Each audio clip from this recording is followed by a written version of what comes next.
in by Benning. Darnell Nurse left it in the corner, gets up center. Perry scores! Corey Perry!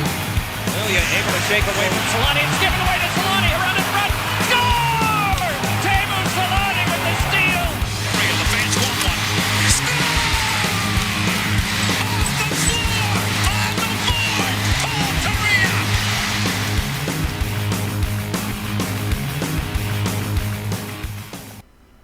All right, we're back with another episode of the Forever Mighty podcast on a Tuesday night, well into the off season, rolling up with less than 2 months until the regular season now at this point. I think so.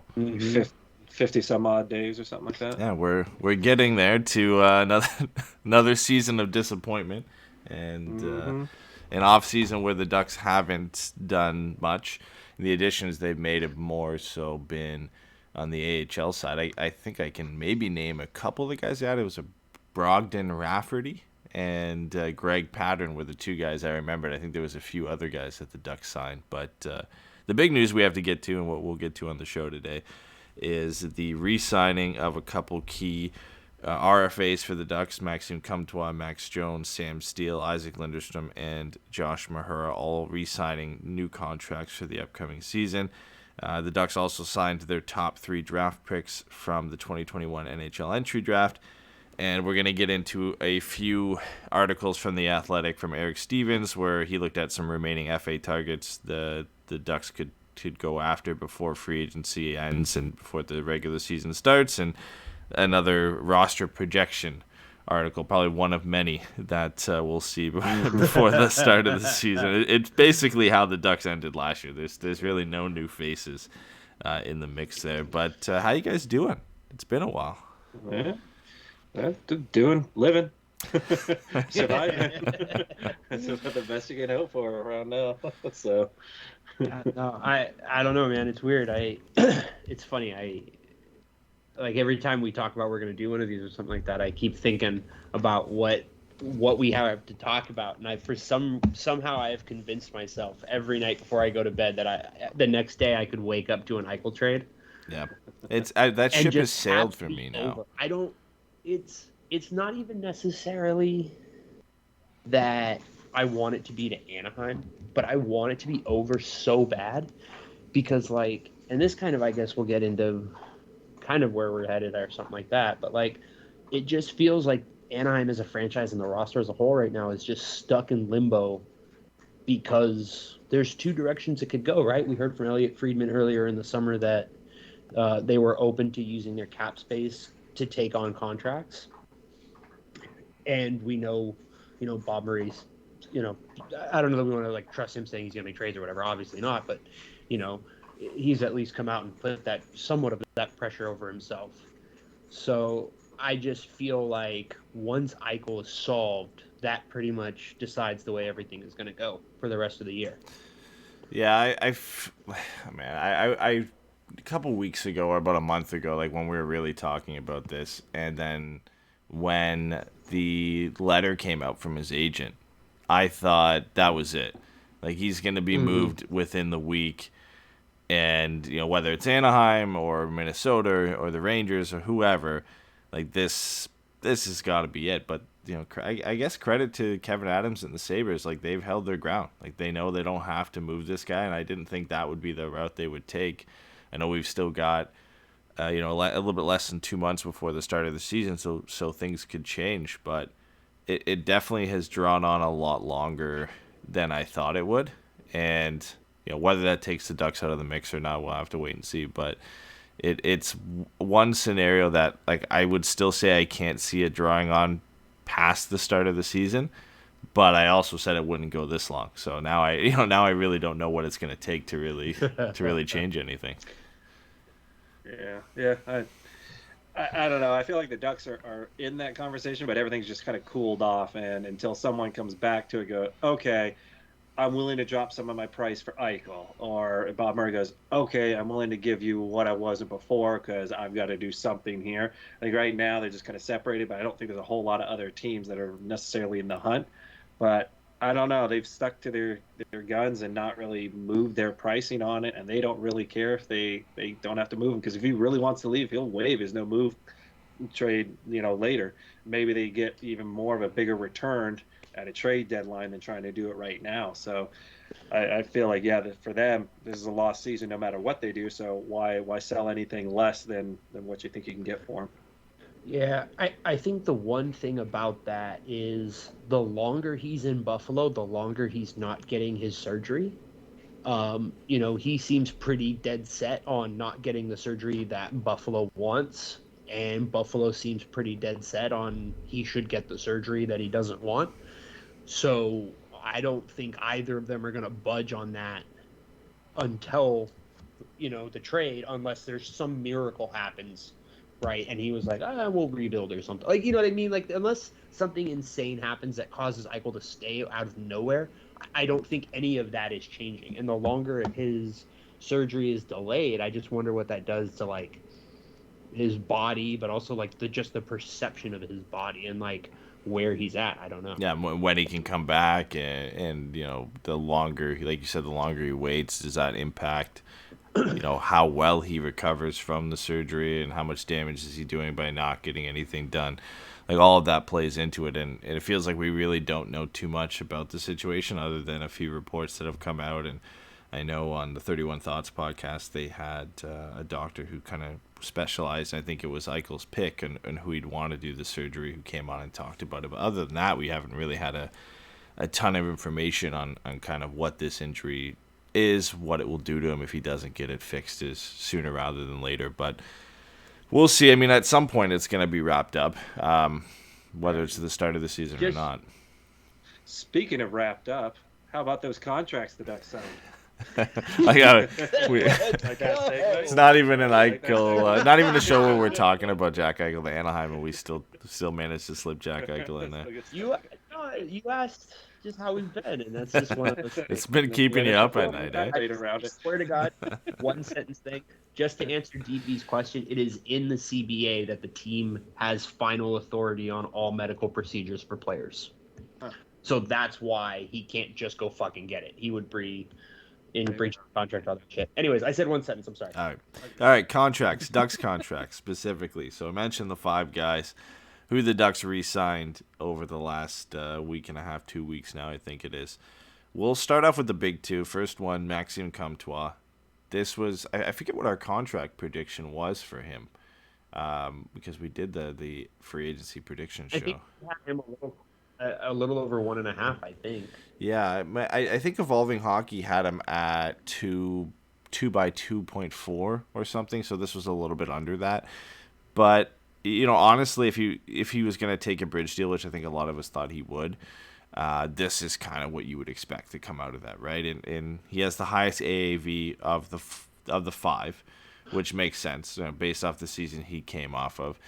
2 years gives him some time for him as a player to show last year wasn't a fluke. He can build off that and put together 2 solid seasons to hopefully get himself, and what he expects is a lot bigger contract with some more term. I think it's a deal out of all of them that makes the most sense for both the player and the team, where it gives the Ducks some flexibility to look at what Comtois really is over the next 2 years, and it gives the player a chance himself to show that he's worth a lot more and is kind of deserves to stick around longer than the 2-year period. So I have no issues with any of these contracts, but out of all of them, this is the one I think is a 50-50 split where it benefits both the team and the player. Yeah, I think it's a good signing by the Ducks. I mean, if this guy's going to lead us in goal scoring, last season, I haven't really added anybody who's going to make me think they're going to, overtake the goal scoring side of things. I mean, Zegras could definitely be helpful in facilitating points, but as far as, goals, I think this is good. So if your top goal scorer is making $2 million, if Rickard Rakell's your second one, he's at 3.5.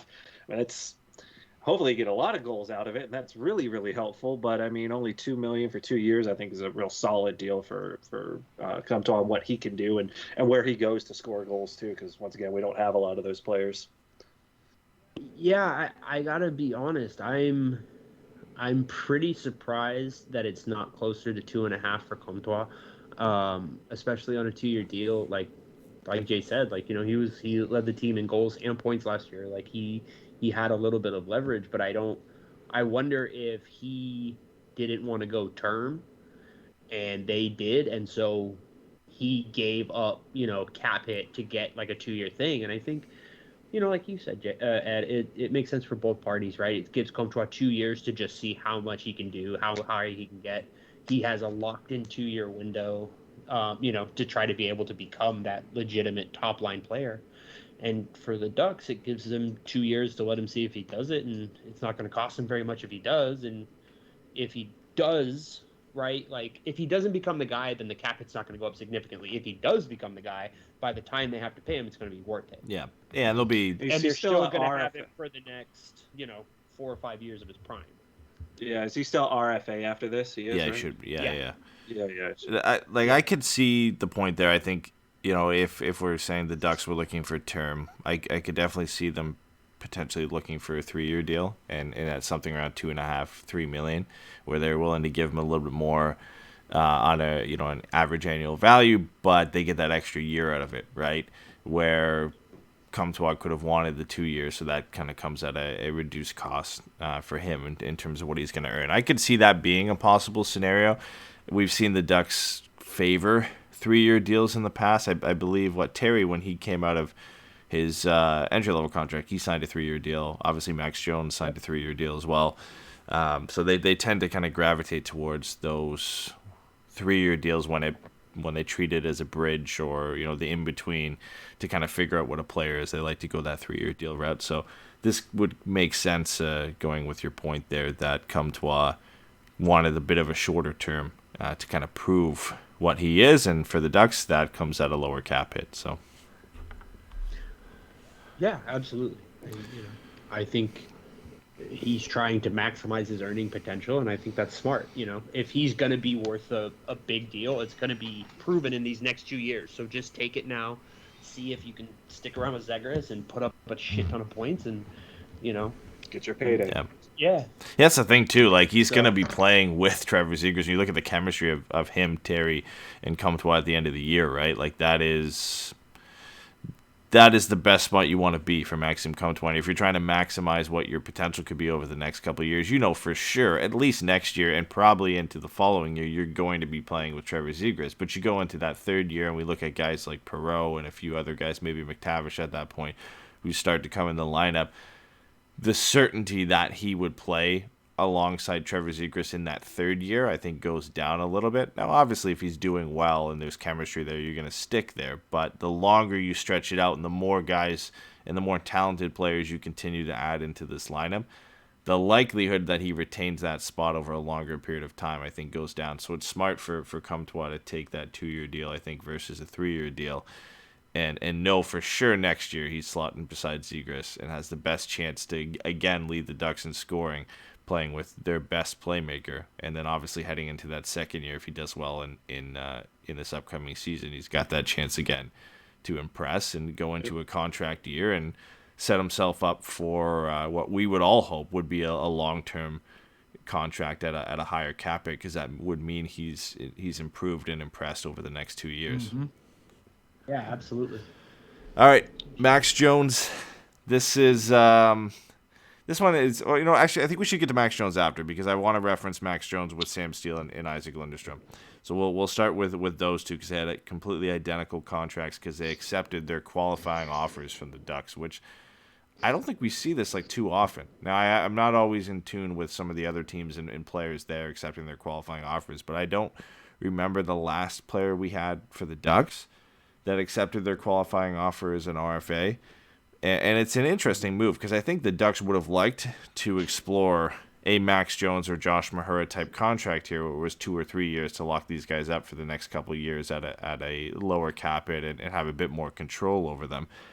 But for Steel and Lundestrom, it's just the 1 year at $875,000.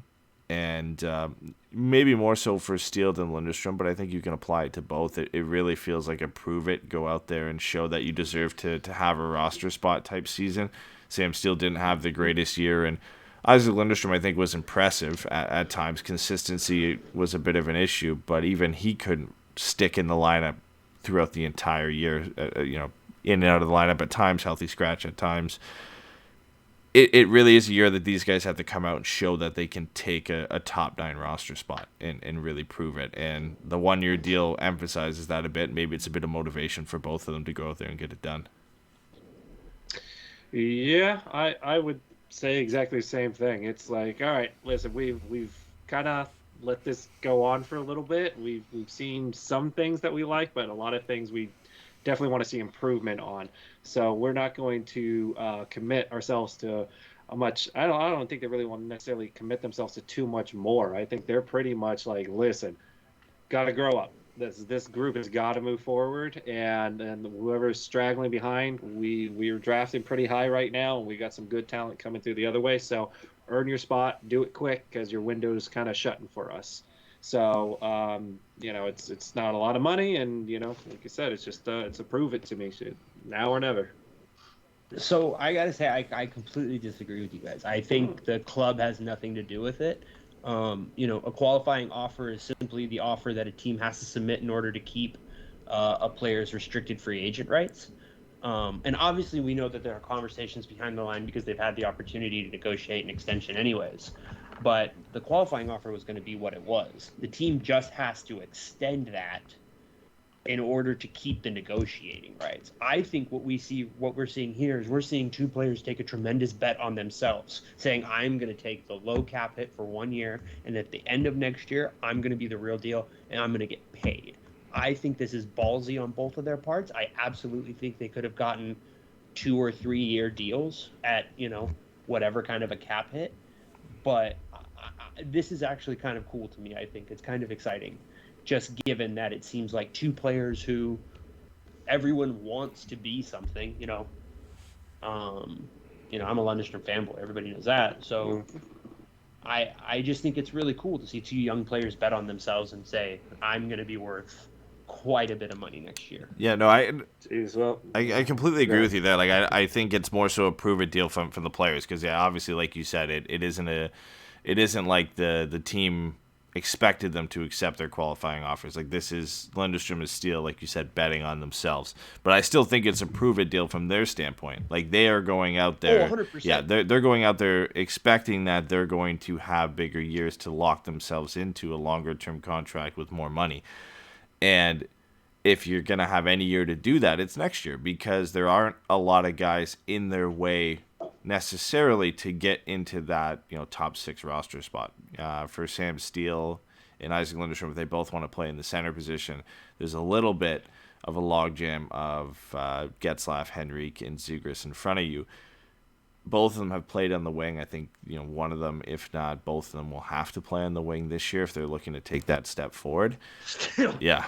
Sam Steel would probably be my bet. We had a lengthy podcast about this earlier during the season, about talking about shifting Sam Steel to the wing and whether Isac Lundestrom, his long-term position is at center. I think we'll see a lot of that this year, and what their plans are and what the players are expecting to happen for this year. But yeah, it is a bet from both of them, which you don't see that often in guys accepting that qualifying offer and shying away from a longer-term deal. It's going to be on them, and it is a bit exciting for both of them, right? In that sense that they are going into this season with expectations on them, put upon them by themselves, to go out and produce, and for Steele's case, live up to that first-round pick, or I guess Lundestrom was a first-round pick as well, so for both of them to live up to that first-round pick tagline and start to have that progression that we've seen in Terry and Comtois and to some extent Jones as well, and kind of start to live up to those guys. Yeah, become meaningful NHL players. Yeah, I just sure, but I don't have a whole lot of faith that they're gonna it's necessarily the smartest bet. I mean, bet on yourself. They know themselves better, but my thought is just that I don't think they were going to get a hell lot more for what they've done and the lack of progress they've shown. So I don't know. I mean, good luck to them, but I just last year. I just don't see it. Nothing I saw last year makes me think these guys are on the cusp of a breakthrough year now. I mean, they can work a lot harder and a lot longer in this offseason, and surprise anybody, but it just never seemed to be anything that made me go like, all right, these guys, they're almost there. They're gonna turn that corner anytime now. I don't know if Lundestrom took a huge step forward last year. I think he played more games, and I think we saw more of what we've seen from him already. I don't know if we saw more of his skill set develop. Like, he had 6 goals and 3 assists. One of them was a hat-trick night, which, I mean, it's impressive. Yeah, but it's more speed than I thought that he had. Yeah, he at least showed me that he was a little bit faster than what I thought he was going to be. Yeah. So he at least improved in that area, but still. We got to watch him for 41 games last year compared to 15 prior to that, right? So you got to see him a bit more jump up and down throughout the lineup. You start to kind of understand what he has in his game, what skill set he has. And the thing for me that still worries me is the offensive consistency is just not there. And he didn't really take any steps forward to getting there last year. You know, he had 9 points in 41 games. Like I said, that the hat-trick game was great, and that felt like it could be a breakout moment for him, and then it just wasn't, right? Things just kind of... He only scored in 3 other games. Yeah. Yeah, I think that's more than fair. I just think for me, like, he looked much more like an NHL player last year than he had before. And I definitely think there's something to what you're saying, is he just played more games, so you had more of an opportunity to look at him. But I do think he took a step forward, and, you know, maybe huge leap is like, you know, me just being dramatic, but like I think he took a sizable step forward last year, and he's definitely like someone that I am expecting to be something this year if he's gonna be something. So yeah, I'm more optimistic about Isac Lundestrom taking a step forward and securing a roster spot over Sam Steele, but I'm more excited to see Sam Steele with the pressure he's putting on himself. I still think he has a higher ceiling than Isac Lundestrom. I don't know what's in the way, because he doesn't look like the player we saw even in his rookie season, right, where he put up 11 points in 22 games. He looks like what we heard from Dallas Eakins. He's trying to figure out. He's still trying to figure it out. The Ducks have said they want him to be a checking center, which I don't think he should be. If anybody should be a checking center here, I think it should be Isac Lundestrom. And Sam Steele maybe should be shifted to the wing and be a bit more of a playmaking winger more than anything, and a guy who he can win faceoffs. So in a pinch, if you need to move him to center, or you play him on the wing with a guy who's maybe not as adept in the faceoff circle. So if he does get booted out, you've got a guy who can come in and do a job there. I just feel like Sam Steele, outside of his rookie season, has been maybe misutilized a little bit. Whether that changes this year, you know, it might not. But I think this will light a spark under him that will really prove whether he's got what it takes to stick around. And this will be the decision-making year more so for him than Isac Lundestrom. I think, you know, Lundstrom's 2 years younger. I think if he has a bad year this year, he still has the intangibles on the defensive side of the game to stick around and get another shot with the Ducks. This feels like for Sam Steele, it's the make or break year. Whether he takes the steps forward he needs to or not means he might not be here at the end of next year if he doesn't. And for Isac Lundestrom, I don't get that sense. But for Sam Steele, it's starting to kind of feel that way at 23 and 24 by the time the season is over, that they just might move on from him or trade him or whatever. Yeah. I'm thinking trade. I'm thinking the closer we get to that trade deadline, I think they're both trade bait, but I think Sam Steele probably has more value to trade. He's got the history, right? Like, there are GMs out there who will remember that this guy was CHL Player of the Year and a former first-round pick, and there will always be guys who are willing to take a shot on a player like that, and maybe he just... I mean, look, how many times have we seen Alex Galchenyuk get a shot? Right, exactly. And, you know, teams will look at that and say, well, maybe he just needs a change of scenery, like the cliche we hear every year. And he'll be a guy, no matter how bad he's doing at the deadline, somebody will pay something for him because of that, because they think they can unlock the potential that the Ducks haven't been able to do. I mean, hopefully we're not talking about that. Hopefully this year we're talking about how Sam Steele took a major step forward and became a key player for this team. But if that's not Sure. the case, I hold my breath. Yeah. I think there's a chance that there's still teams who will be interested in him. No, definitely. You know, and I think a new situation, you're looking at someone who is probably more likely to be willing to move around because the situation has changed. You know, I really do keep comparing him to Andrew Cogliano. Like, I think that's just kind of what you're looking at. Like, I think if he gets traded, he's going to end up being, you know, a third line winger. And he's going to be responsible and all that kind of stuff and smart, and he's going to do a good job. So, all right, let's move on to Max Jones now that we can kind of reference that. So, bit surprising that Max Jones didn't maybe go the same route as Sam Steele and Isac Lundestrom and went for a bit more security for himself here and took the 3-year deal at just under $1.3 million. I think already he's worth that for what he brings to this team.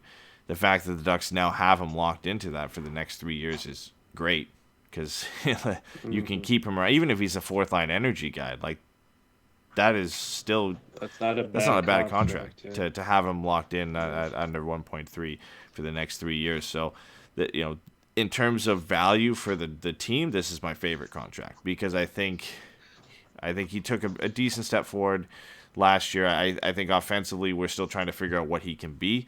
But when we look at the rush on players like Barclay Goodrow and, you know, I guess to some extent Ryan Reeves, but you know what I mean, the hard-checking third-line energy guys, that's what Max Jones will likely become at the very low end of his potential.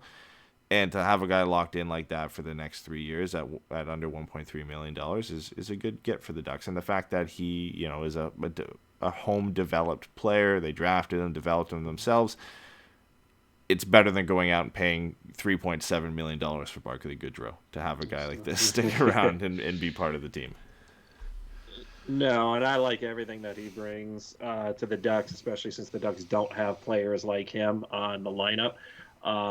And yeah, you can't really beat that 1.3, essentially 1.3 million for the next 3 years, because even if it doesn't pan out and he stays at that lower end, that style of play is really valuable to other teams. And at that contract and price point, he would be very, very attractive in a trade should it go that route. I really hope it doesn't. As high as we are on Steven is on Lundstrom, I'm that high on Max Jones. I don't need him to be, I like it, but I don't expect him to be a 50-point getter, a 40-point getter. That 30, if he can get to double digits in goals, but he can be an agitator, get in the way, create room for other people, and just be in front of the net on a power play, which we need desperately, just some sort of net front presence on some of that stuff.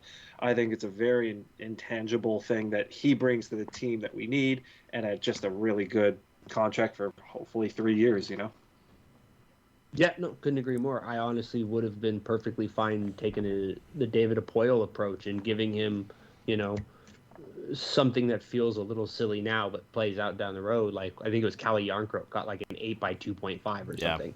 I would have given that. I would have given him that like 8 by 2, 8 by 2.2, like something like that. Like, I would 100% give him that and just be like, let's just agree right now this is what this is, and you just go out and ball out. And just see what happens, because I couldn't agree with Jay Moore. He just brings a lot of, kind of intangibles to the team that I think they need. He goes hard to the net. He's willing to mix it up. He never shuts up. You know what I mean? Like, I just think, he's not necessarily like a fighter, but we know he's not afraid to throw him.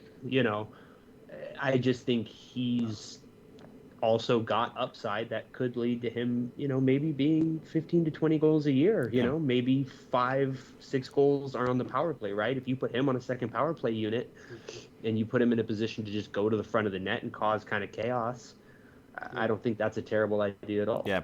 And I think he figured it out too. Like, if he figured out what his role was. I think for a couple of years they were like, man, he's getting all these chances, he should be burying them. And well, what's he going to do? And then once, like last year, he figured it out. I'm just going to go front of the net and just be an a-hole, and things will work its way out, and that's exactly what it is. And he seemed to embrace it and enjoy it. So he's happy, he understands where he is, where his contract point should be, and how he can help the team. So that's just a good all around match. Yeah, if he becomes a 10 to 15 goal, 10 to 15 assist type guy, and still plays the way that he does. He's a big guy, 6'3", over 220 now. He's fast. He's physical. He's faster than you think he is. Yeah, too. That's the thing. Like, I was surprised a couple of times last season by his just foot speed. I was like, oh. There was one play. I think he scored on it where he started from his own blue line. He blew by. It might have been against the Sharks. I'm trying to remember what game it was, but he blew by somebody.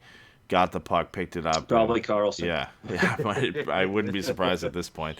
But I think he picked it up and buried it, or at least got a good chance out of it. But that play stuck out for me because I remember when we were doing post-game shows, writing down this kid's fast. And we sometimes forget how fast he is because he just doesn't get a lot of chances like that in game. But he has the highest floor out of any of the guys we've talked about here in terms of Steel and Lundestrom. Maybe not Maxime Comtois, but he's just just know, no matter what, even if things go south for him offensively, you just see a role for him. You know what he's going to be able to do for this team, and he's going to be an energy guy you can throw out there, and whether it's a fourth line or a third line, whatever, he's going to do a job for you and can chip in every now and then offensively because he does have a decent shot. He's got good hands for a guy of his size. And, even if he doesn't fulfill the first-round pick potential and become a 20-goal scorer and a 40, 50-point guy, you know where he could fit in this team in the future around guys like Zegras and Terry and McTavish and Perreault and a lot of the skilled forwards that the Ducks do have. He will just find a role. And we look at the run on guys like this in the offseason this year. It's nice to lock a guy like that up that you draft and develop yourself.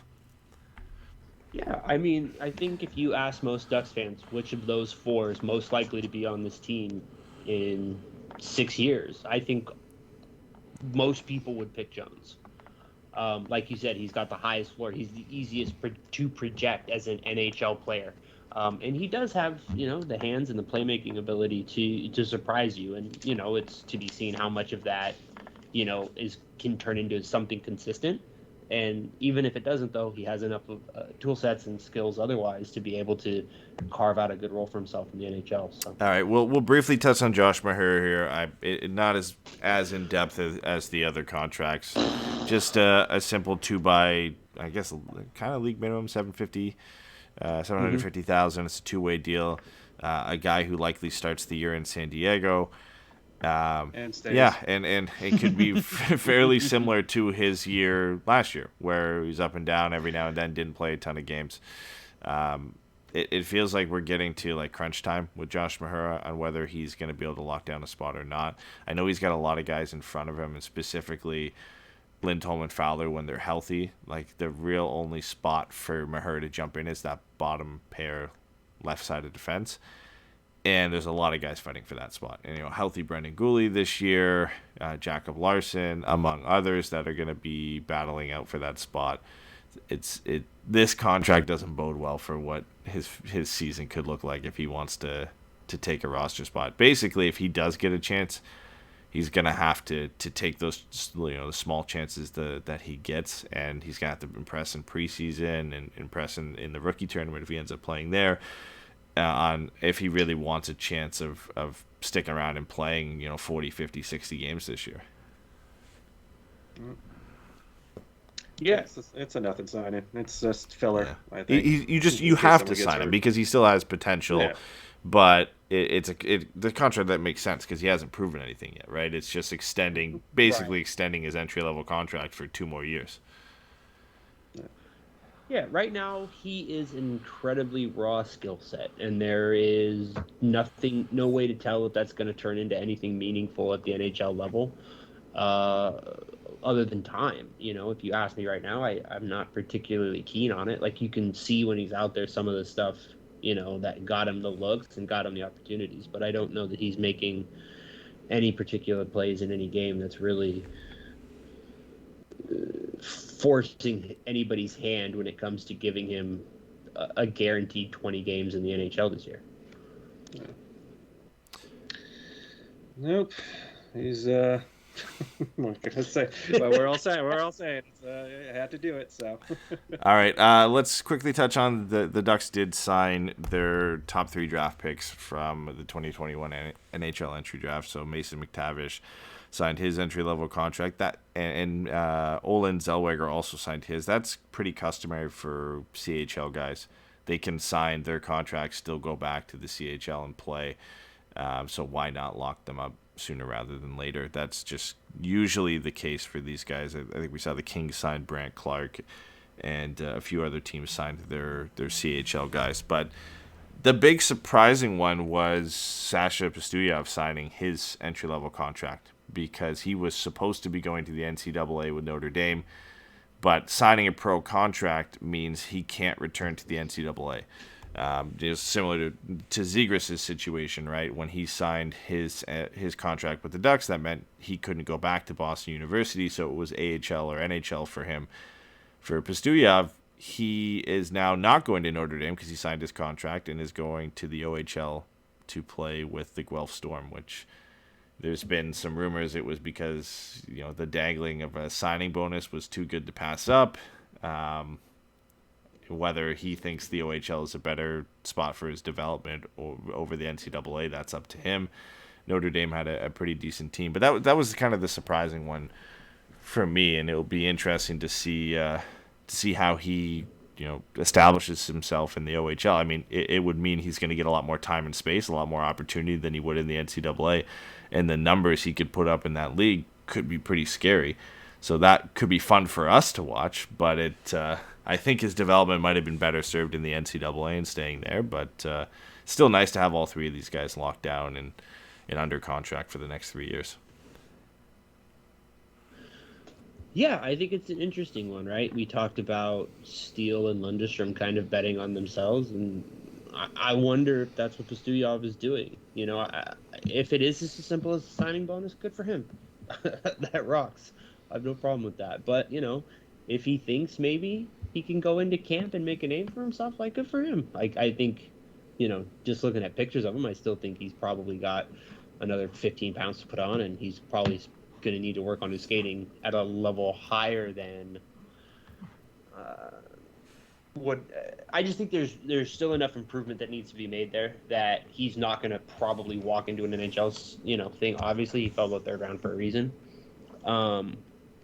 but it does also give him, I believe, a chance to play in the AHL, right? So he's kind of got three options for leagues that he can play in next year. Did they announce that? I can't remember. Did they? I'm not 100% sure. But I know there was something that came out that the CHL and the AHL were working on something. I can't remember what was established there. In normal rules, it would mean he wouldn't be able to.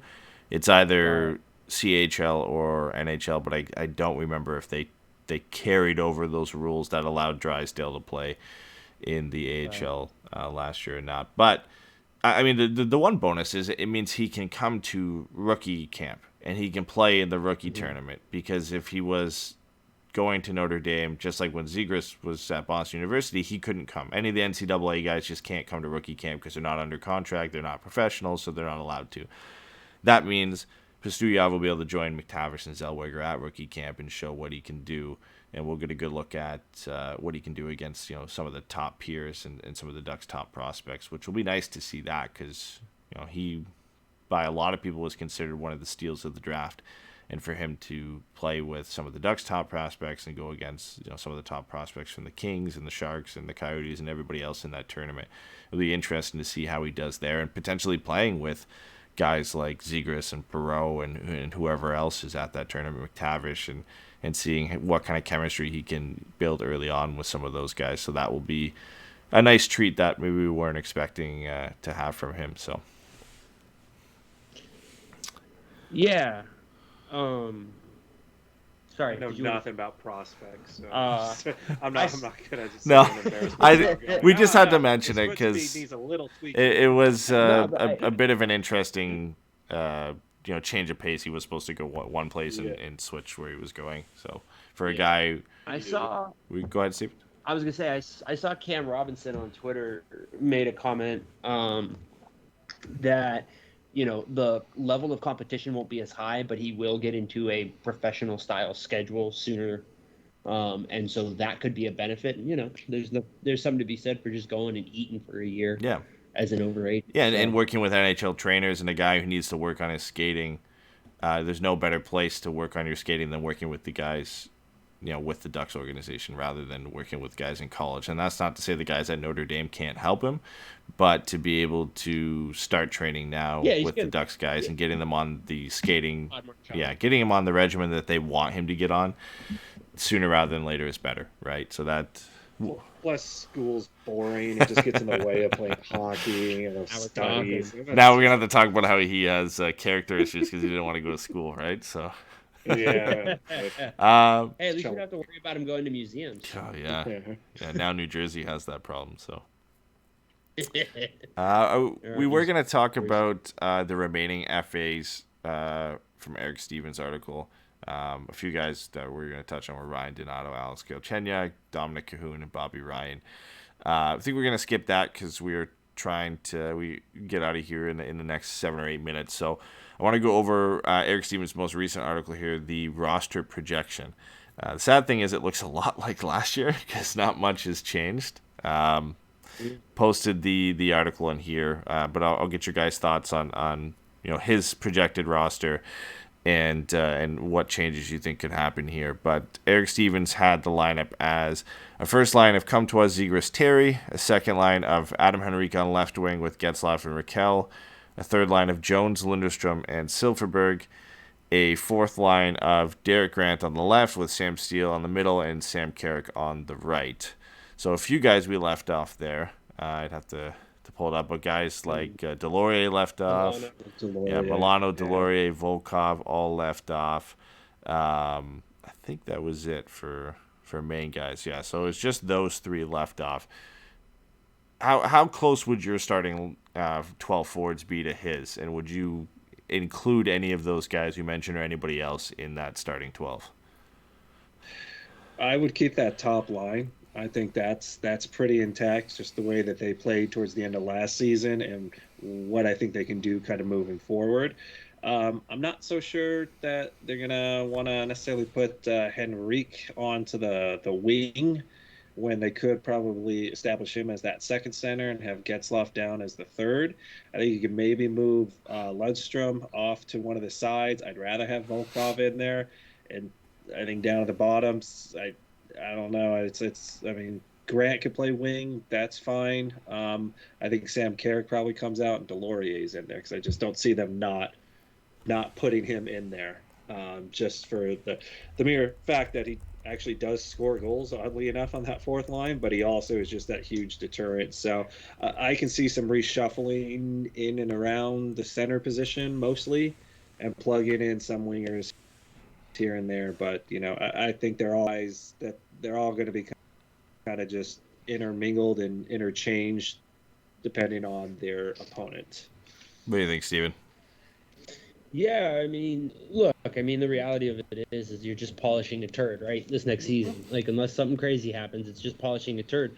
But to whatever effect it matters, this is pretty close to the kind of color I like on my turd, man. I think there's no way to put Adam Henrique at center. I don't think it makes any sense. I think you need to give Lundestrom and Steele both plenty of opportunities to prove that they belong at that position in the NHL level.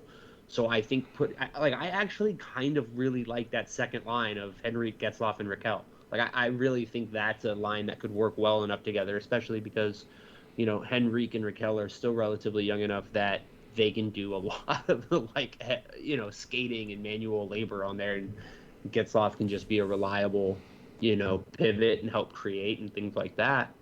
The rest of it, I really, don't have any issues with. I think I'd probably prefer Volkov over Grant, and I would be curious to a Volkov Steele Milano line. But we talked about it at the end of last year. We all like Carrick. I think having Carrick in that lineup makes a lot of sense.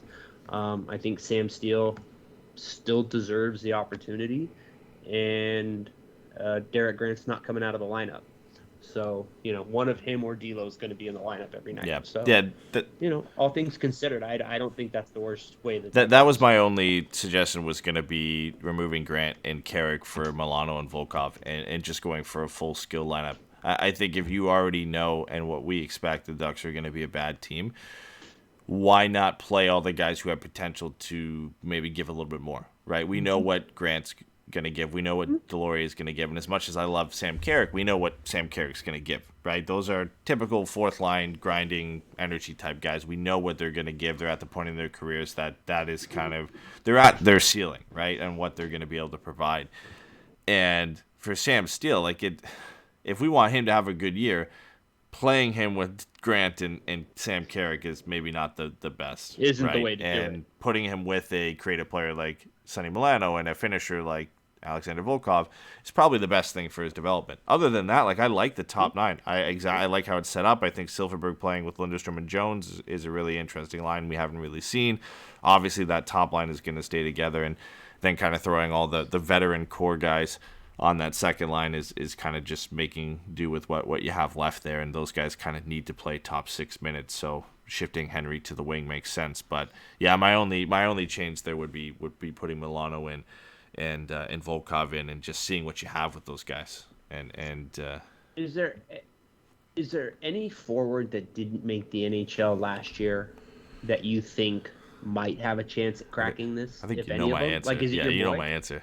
It's Benoit. Benoit Olivier Groulx, I think, is the one guy who could crack the roster here. Like, I know Eric Stevens listed Jacob Perreault as a guy who could, but if the OHL, like we just talked about with McTavish and Zellweger, if they end up not allowing guys to return to the AHL, he'll be back with Sarnia. So that won't even be a guy. Braden Tracy will be back with Victoria in the WHL. So it really just comes down to Benoit Olivier Groulx is really the only interesting, intriguing option that will be in San Diego who could come up and play. I think it'll be really hard for him to take over from the guys we already mentioned here, but he could be a guy that obviously starts the year in San Diego, and if he takes some real big step forward and gets close to a point per game or a little bit under that in the AHL, if there's some injuries, he could kind of push his way into the lineup. So he'd be my only guy that out of anybody that didn't play last year in the NHL that could take a step forward this year and jump in. So, all right, let's Hit us with the defense. let's move on to the defense because nothing really changes here. Lindholm, Manson, Fowler, Drysdale, Larson, Shattenkirk are the guys that Eric Stevens had together. I mean, nothing really surprising of the five guys there in terms of Shattenkirk, Drysdale, Manson, Lindholm, Fowler, and then Larson taking up that number 6 spot. And it's really between him, Maher, Gouli, maybe Simon Benoit, but it's really between him, Maher, and Gouli, I think, for that final number 6 spot and who's going to take it. Go Benoit. Yeah, I mean, you can't really argue it. There's no one really kind of moving in the other top 5 out. And it was just interchange that 6th one, just to see if someone gets chemistry, if someone doesn't F up, then they get to keep it. Someone gets injured, plug someone else in, and that's about it. But it's good. I'm glad that they kind of put Shattenkirk all the way down. Yeah. So maybe they don't put him against, maybe the top talent and let maybe Drysdale get a little bit more of that that opportunity to show kind of what he can do and see if he can build off of what he did last year, which is the expectation that he'll just build off of it, get better, and be able to log more of those minutes. And then who knows, maybe that releases Shattenkirk for a little bit to maybe kind of focus a little bit more on why he's there, and that's to help facilitate some offense. But I'm not going to hold my breath on that either. Yeah, I mean, I think if the I threw myself off. I think if the last 2 years were any indication, I think the player most likely to come up is Cody Curran. Yeah.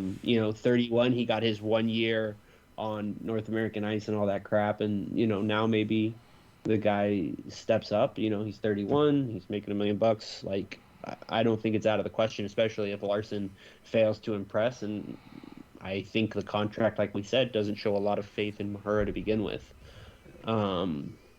So I think Cody Curran would be the one for me. But, obviously I wouldn't have a problem bringing up Hunter. Yeah, I knew that was coming. Incredible. Oh, yeah. I'm sorry. You got to say Benoit Groulx, but I No, don't Hunter Drew would be my guy outside of the 3 other guys we mentioned here Same with Gru is a guy who didn't play in the NHL last year who could take the step forward and make it this year. He's got to get a shot at some point, right? Because especially if Manson gets moved. Yeah. Because the Ducks don't really have a player like those two guys on defense of a guy who's going to play on the edge and be physical. I would love to just see what he would do in his NHL debut because I feel like there's a fight in there for sure. He's going to throw a couple big hits. He would get it would rock. He would go out. There would 100% be a play where he would take himself out of the play to throw a hit. They would score a goal. And I would come on the podcast screaming, ranting, and raving about how great that hit was, and that was all I cared about. I would love to... Probably would have scored anyways. I'd love to see a Fowler-Hunter Drew pairing and just see how that goes. Oh. We'll see. Let's burn this down. Why not? Let's do it. Shane Wright season. But... That brings us to the end of the show today. We just wanted to get on here. I know there's some news, obviously the signings that we wanted to cover before. It was really, really old news. But we'll have a few more shows coming up. We're working on some interviews with some writers and a few different people as well. We're working on interviews with some of the Ducks' recent draft picks, but just had to wait for them to either get with the teams that they're going to be playing with or finish in a few of their cases. They were playing in international tournaments, so we had to wait for them to get back for that. So we're working on some of those interviews as well. So we've got that upcoming, and eventually our season preview, because that's coming up pretty quickly here. So probably near the end of September, we'll be coming with our season preview, not just for the Ducks, but we'll also likely have our regular annual Patreon episode where we break down our predictions for the divisions and the standings and who's going to win the President's Trophy and everything like that. So that will be coming as well. And if you want to check that out, I mentioned our Patreon. We are at patreon.com/forevermighty.